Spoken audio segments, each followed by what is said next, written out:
Eucalyptus trees on the right and on the left next to the main street. They give you the wrong idea that Santorini is a green island. You will soon find out that Santorini is a very dry island. Palm trees were imported here 1 century ago from Australia, and we like them a lot because they don't need the water, they don't need the irrigation. That is our biggest problem on the island today, the water which is not enough to cover the needs of the island. Fira became the capital of the island after the Second World War. Before that, the village of Pirvos was the first capital of the island. We will see the village of Pirvos on the way back to Athens port.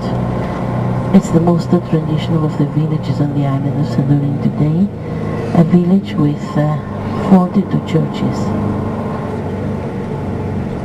Fira has 2,500 inhabitants and 2 different names. It's called Fira or Fera. Fira is the official name, Fira is the modern name. The difference between Fira and Fira is only the first letter.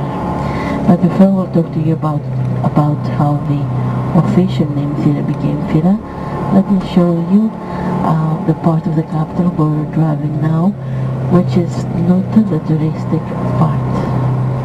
This is the old part of the capital. Later on the way back you will see the touristic part, the one with a nice view.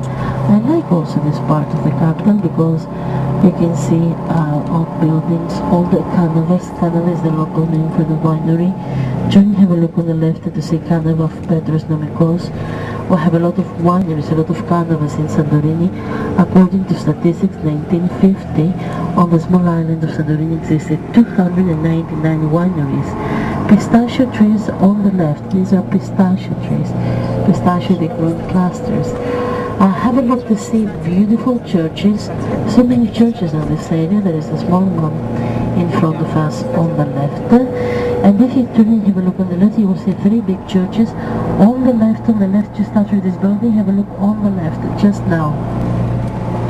There are so many churches all over the island of Santorini. It is said that we have 360 churches, but that is not true. We have many more.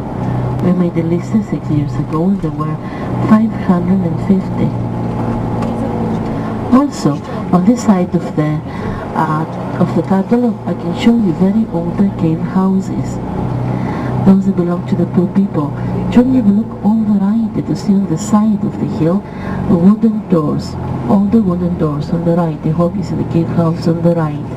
A lot of cave houses I will see later on in the village of Ia.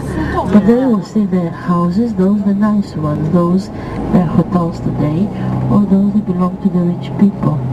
But that was not the idea. The idea was that a lot of years ago, poor people, they used to build their cave houses. Rich people, they had bigger plastic houses at the top of the hill. But because the poor people, they had no money to import building materials from the other Greek islands, what they used to do was they used to open tunnel inside the volcanic hills. That was easy because volcanic soil is very soft. You can work even by hand with it.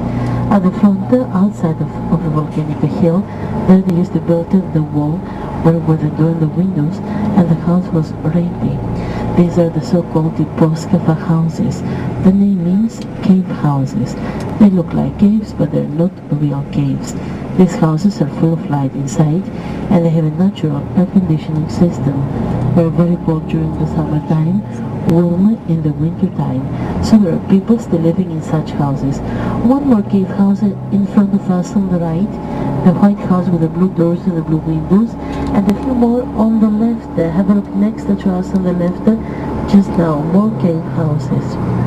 Cave houses exist all over the Mediterranean Sea. You can find them in Turkey and Cappadocia, in South Italy, in Matera, in France, in the village La Loire, in Spain, in Granada, and in North Africa almost everywhere, in Algeria, in Tunisia, in Manmata, in Morocco. You can also find them in Santorini. The difference is that the cave houses of Santorini, they look like caves, but they're not real caves, so there are people still living in such houses. And now, ladies and gentlemen, let me explain to you how the official name Fira became Fira. Let me spell the name Fira for you. T-H-I-R-A, Fira. If instead of T-H, the Greek theta, you put an F, then you will have the modern name, which is Fira. Concerning the origin for the name Fira for the capital, there are two different theories. First theory says that the name Fira derives from the ancient name of the island, that was Thera. During the Turkish occupation, Turks were not able to pronounce the Greek letter theta. They made it F, it was easier, so instead of Thera, they called it Fira. This is the one theory, but this view runs into opposition by some linguists who believe that the name Fira derives from the Greek adjective feros. Feros means someone who has a yellow or red color, the color of the fire. That's the color the volcanic rocks have on this area. So Fira is the color of the volcanic rocks. Fira is the name of the capital. Two different theories, you can accept the one which you like. Santorini Island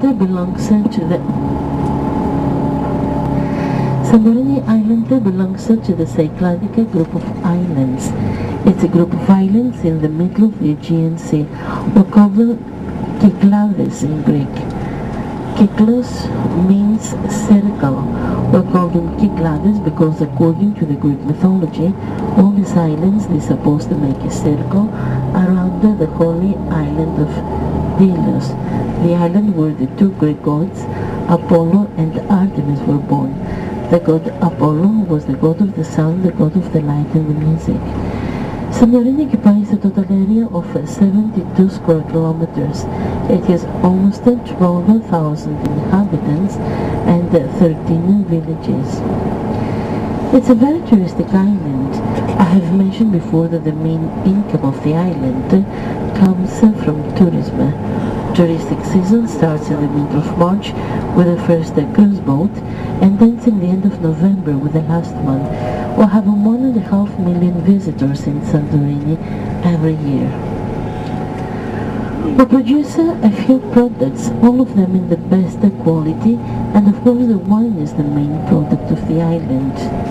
August is the time of the year when you pick up the grapes. They start the harvest the second week of August. This year we have a late harvest. We started just 4 days ago. We produce all the different kind of wine, whatever you can imagine, but Santorini is famous either for the white dry wine we call Nectari, or for the sweet Vinsando. Nectari means during the night. We call the wine Nectari because we produce it during the night. Concerning the sweet wine of Santorini, the famous Vinsando, to make the sweet wine of Santorini, we never add chemicals or sugar. What you have to do is only to dry the grapes under the sun for about 12 days, so that the water is coming out of the grape, and then we press the grapes. That way we can have very sweet wine without adding chemicals or sugar. We need 10 kilos of grapes to make 1 kilo of wine, and that's the reason why it is more expensive wine than the dry wines. Wine is the main product, but not the only one. Apart from wine, we produce tomatoes, small cherry tomatoes. Before the tourism started, here existed 7 tomato factories for tomato paste. At the moment, just one of them is still in use, and not the whole year round. We also produce a kind of splitted pea, we call fava beans, and pistachio nuts. These are the main products of the island: wine, cherry tomatoes, fava beans, pistachio nuts. We also produce a few vegetables, eggplants, white eggplants. They have a white color, they're very sweet and tasty. Zucchini, which is the shape of an eggplant. Cucumbers, they taste and look completely different than those that produce in the rest part of Greece. Watermelon, which has yellowish skin, but it's very sweet and tasty. Everything we produce on this island is different either in taste or in shape or in color, and everything is growing without irrigation. We don't irrigate the fields. We cannot irrigate the fields because we don't have water to irrigate the fields. Even so, we can have products of the best quality. The reason is the volcanic soil, which is always very fertile, and also the high standards of the humidity. 60-70% of the atmosphere during the summertime is humidity, many more during the winter time. The plants absorb the water they need from the water of the atmosphere, from the humidity. They can also absorb the water they need from the volcanic soil, because pumice can absorb the humidity during the night. It is really very important that without rain and irrigation you can have products of the best quality. If there was rain or if there was water, this island could be a paradise. We're approaching now the nearest part of the island of Santorini.